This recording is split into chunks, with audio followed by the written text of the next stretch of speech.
volta com programação nacional. Nós estamos falando especificamente desse mês aqui, né, as festas juninas. Essa tradição muito presente na Igreja Católica Apostólica Romana. Estou aqui do lado do Evaristo Eduardo de Miranda, ele que é escritor, pesquisador brasileiro da Embrapa, formou-se em agronomia na França, enfim, também escreveu o livro, né, Guia de Curiosidades Católicas, que vocês podem ver aí. Muito interessante esse livro, né, que você pode consultar, com certeza tem muitas informações sobre a Igreja Católica e essas festas, tradicionais festas e tudo aquilo que a Igreja hoje remete nos seus símbolos, suas simbologias, né? Desculpe, melhor dizendo. No dia 13 de junho foi comemorado o dia de Santo Antônio e para grande parte da população ele é considerado o santo casamenteiro e várias atrações são preparadas para este momento. A repórter Renata Santos foi até as ruas e vamos ver qual a opinião das pessoas sobre o Santo Antônio. Santo Antônio para você é santo do quê?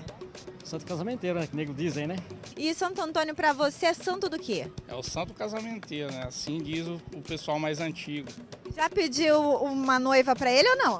Não, porque eu já tenho já. Você conhece Santo Antônio? Conheço. Para você Santo Antônio é santo do quê? Casamenteira. É isso que sempre vem na cabeça. Sempre. Já pediu alguma coisa para ele, casamento? Meu marido. Você chegou a fazer um pedido especial para Santo Antônio ou não? Já. E qual foi o pedido? Foi arrumar um serviço para ficar muito tempo na empresa. E recebeu a graça? Isto. Como que a senhora fez o pedido? Ah, bem, sabe, é aquele negócio de pôr ele de ponta cabeça, pedir, né? Mas isso daí depois que a gente vê que é tudo ilusão, né? Na boca do povo, Santo Antônio é conhecido como santo casamenteiro. Mas será real essa devoção? Será que esse título também é reconhecido pela Igreja Católica? Afinal, quem é Santo Antônio?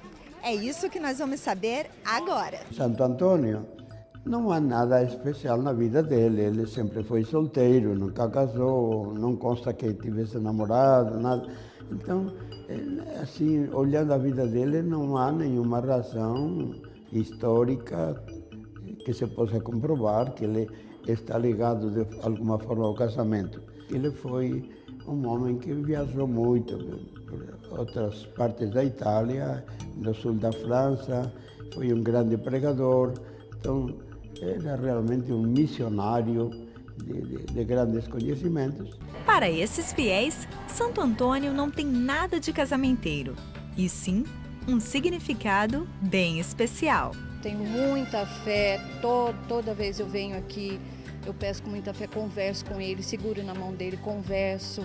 Então eu sei que eu estou recebendo aquela graça, entendeu? O ser humano que viveu intensamente a palavra de Deus e que é um exemplo para todos nós. Não é um santo casamenteiro, como todo mundo comenta, não é um santo que você veio aqui para ter uma moeda de troca, e sim um santo de devoção, é um santo muito amado pela humanidade.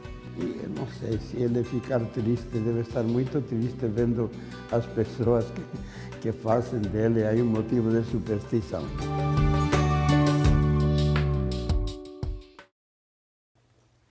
Bom, beleza.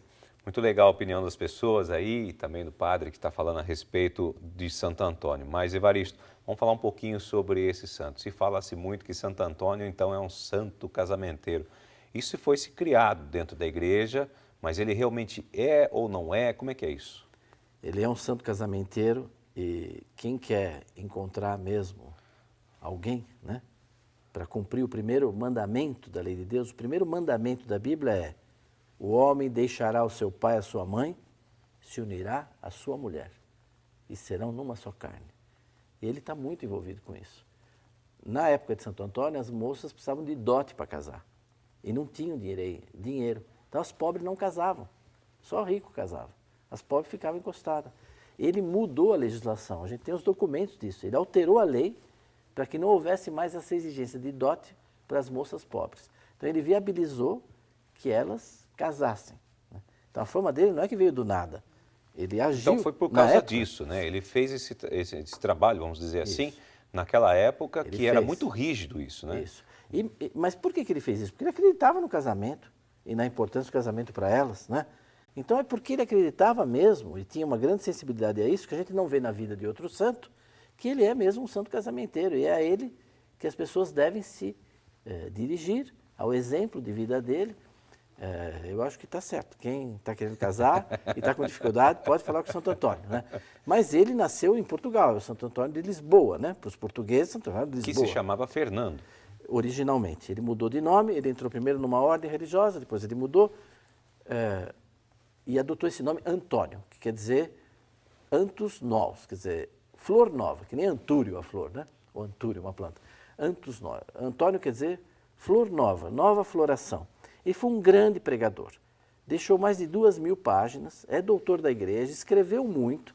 A gente conhece Santo Antônio, a gente sabe a vida dele no detalhe, onde ele viveu, onde ele esteve em cada época da vida. Foi lá pregar para os muçulmanos, inacreditável, atravessou o oceano, foi lá do lado de lá, no meio dos árabes, tentar converter o sultão lá, né? Quer dizer, um homem que teve coisas impressionantes na vida dele. No fim da sua vida, foi na Itália, em Pádua, não é?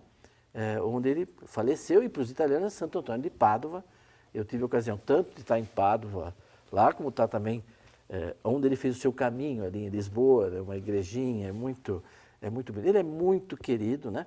Minha família é de origem portuguesa, o vilarejo onde nasceu meus avós, que é Coelhoso, é o santo do vilarejo, né? Santo Antônio é muito venerado pelos católicos. E ele deu origem a um monte de expressões. Tirar o pai da forca, o pão que o diabo amassou, tudo isso tem origem em episódios da vida de Santo Antônio, né? E uma simbologia muito rica, porque enquanto todos os santos aparecem assim nas imagens, com o pezinho bonitinho, assim, o Santo Antônio ele aparece meio sambando, assim, com os pés meio desencontrados, né? E é todo equilibrista também, porque ele segura o livro, segura o globo, o menino Jesus, um lírio, não é brincadeira, assim, ele é meio equilibrista para aguentar. Ainda põe uma coroa em cima do menino Jesus nele, não é fácil. Então, ele tem toda uma simbologia, não sei se a gente vai aqui detalhar tudo isso, mas não, enfim, nós podemos falar. Ele é muito rica. A história de Santo Antônio é uma história fantástica. Ele tem esse encontro também com o menino Jesus, né, que é simbolizado, né? Ele estava na casa de um nobre e ele não vinha, ele estava no quarto e o nobre foi xeretar, né? Ver por que ele não vinha, que ele estava atrasando, e olhou pelo buraco da fechadura e viu ele com o menino Jesus no colo, né? Conversando com o menino Jesus, né? Esse menino Jesus, ele acaba entrando também na devoção junto com Santo Antônio, porque quando você tem uma devoção para Santo Antônio, na mesma imagem tem o menino Jesus. Quando você mencionou que as moças, quando não conseguem casar, judiam da imagem de Santo Antônio, né? Essa maneira de colocar ele... Põe uma venda primeiro no olho, é progressivo, né? É uma tortura progressiva. Então, você vai entrando em ilícitos penais cada vez mais graves, né? Primeiro vendo o olho dele, bom, ele fica desagradável para ele. Depois você pode realmente pôr ele de ponta cabeça, né? Num copo d'água, né? Pior ainda, descer ele no fundo de um poço, né? E vai piorando cada vez mais para o Santo Antônio. Não arrumou o namorado e a moça vai lá piorando e troca ele de santo, né? Tem até uma música do Chico Buarque sobre isso, né? Ele sai de uma igreja, vai para outra e tal. Mas o mais radical é partir para o sequestro. Você tira o menino Jesus dele, né?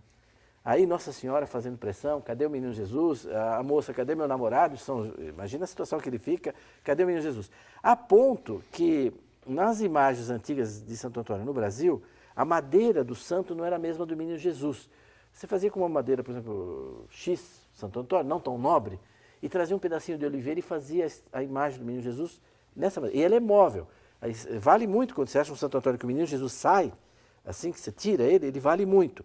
E a igreja, inclusive, costumava tirar o menino Jesus, passar entre as pessoas, se fazia várias coisas. Em Portugal ainda se faz isso. Mas roubavam tanto o menino Jesus, sequestravam ele, só devolvia quando ele fazia o milagre, que acabamos soldando os dois para não ter mais problema de sequestro, entendeu? Sequestrar o menino Jesus. Então é um santo maravilhoso, ele tem histórias mesmo muito poderosas, né? Muito perto dos brasileiros, né? Santo Antoninho, né? Na Itália você fala assim, em italiano você fala São Genaro, San Pietro, San Francesco, mas você não fala Santo Antônio. Ah, é? Na Itália você fala o santo. O santo? O santo. O santo é Ponto. ele. O santo é ele. Não precisa falar o nome, né? O santo é ele. Né? Olha, isso é interessante. Então, ele tem uma veneração na Itália, ele é muito venerado no mundo inteiro. Ele é padroeiro do Exército, ele tem patente de coronel, recebe soldo do Exército Brasileiro, recebe soldo do Exército de Timor-Leste, foi importante na independência de Timor-Leste, né? e acompanha os carteiros. Ele é muito rápido, ele resolve as coisas rapidamente. Ele foi canonizado muito rapidamente. Isso foi um recorde na época, né? Um recorde na época. E essa rapidez... isso é verdade, né? Na história da igreja, ele foi o santo mais rápido. Mais rápido de ser canonizado. Pum, papum. Mas ele tinha feito coisas extraordinárias na vida. Uma das coisas que eu acho mais do que São Francisco, que era da ordem dele. Claro. Né? O chefe da ordem dele. Né? Claro. Ele falava com os passarinhos, ele pregou para os peixes também, né? Santo Antônio fez muita coisa em Rímini, na Itália, né? Sobre o mistério eucarístico, ele escreveu coisas maravilhosas, né? Mas uma coisa, se permite eu contar aqui, eu acho, você vê, ele morreu faz 800 anos, faz mais de 800 anos. E naquela época punha assim dentro de um caixão de chumbo, depois dentro de um caixão de madeira, depois de um outro terceiro caixão, e enterrado. Ele ficou enterrado lá muito tempo. Teve uma abertura no meio, mas depois ele ficou lá. Nos anos 50, agora, os arqueólogos quiseram abrir a sepultura e o caixão. Então teve todo um trabalho de arqueólogos, de historiadores, a igreja acompanhou, mas era gente não religiosa, um trabalho cientistas. Tem tudo fotografado, até em branco e preto. Pois bem, quando eles abriram mesmo o caixão dele, o que eles encontraram? Nada. Tinha virado pó tudo, né? Tinha virado pó, 800 anos, né? Mas sabe o que estava preservado intacto desse grande pregador? Sim. Todo o aparelho fonador. A língua, a traqueia, os pulmões, né, as cordas vocais, que é um tecido mole, que logo se degrada em qualquer cadáver, um tecido que degrada rapidamente. Nele, isso estava lá, preservado, né? Uma energia impressionante. E está exposto lá na igreja, e o coração. Né? Então, esses tecidos moles dele estavam lá.